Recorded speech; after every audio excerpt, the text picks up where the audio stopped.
आवाजाचं सॅम्पल जे आहे ते आता घेतलं जाणार आहे। कोरटकरवरती कोर्टात सुनावणी सध्या सुरू झाली आहे आणि अशामध्ये सरकारी वकिलांनी काही युक्तिवाद केलाय। आवाजाचं सॅम्पल घ्यायचं आहे असं त्यांच्याकडनं सांगितलं गेलंय, तर कोरटकरकडून मोबाईलमध्ये छेडछाड करण्यात आल्याचा दावा त्यांनी केलाय। आरोपीनं मोबाईलमधला डेटा डिलीट केला असाही मोठा आरोप केलेला आहे। खरं तर फोनवरूनच हे प्रकरण सुरू झालं होतं। आरोपी म्हणतो तो आवाज माझा नाहीये, मात्र कोरटकरच्या विधानामुळे आता समाजात तेढ निर्माण होणार असल्याचंही ते म्हणाले।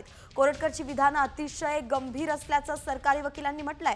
आरोपीच्या आवाजाचे सॅम्पल आता घ्यायचेत, जे की माझा आवाजच नाही असं कोरटकरनं ह्या घटनेच्या दुसऱ्याच दिवशी माध्यमांच्या समोर येऊन म्हटलं होतं। त्यांनी ते टाळलं होतं।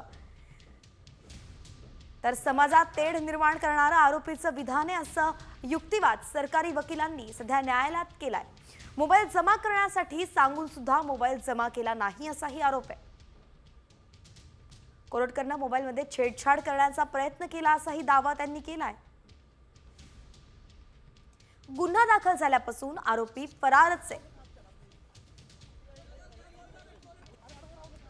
अशात मोबाईल छेडछाड केली तेव्हा नेमकं कोण होतं याचा तपासही करायचा आहे असं सरकारी वकिलांचं म्हणणं आहे।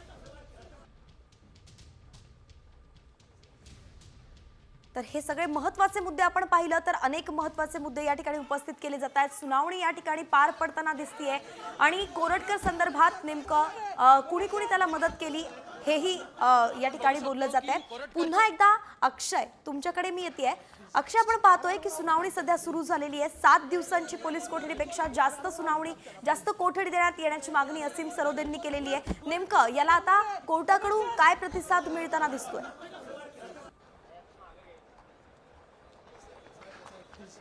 मी सध्या कोल्हापूर सत्र न्यायालयाच्या बाहेर उभा आहे आणि आपण जर पाहिलं तर या सत्र न्यायालयात सध्या सुनावणी जी आहे ती सुरू आहे।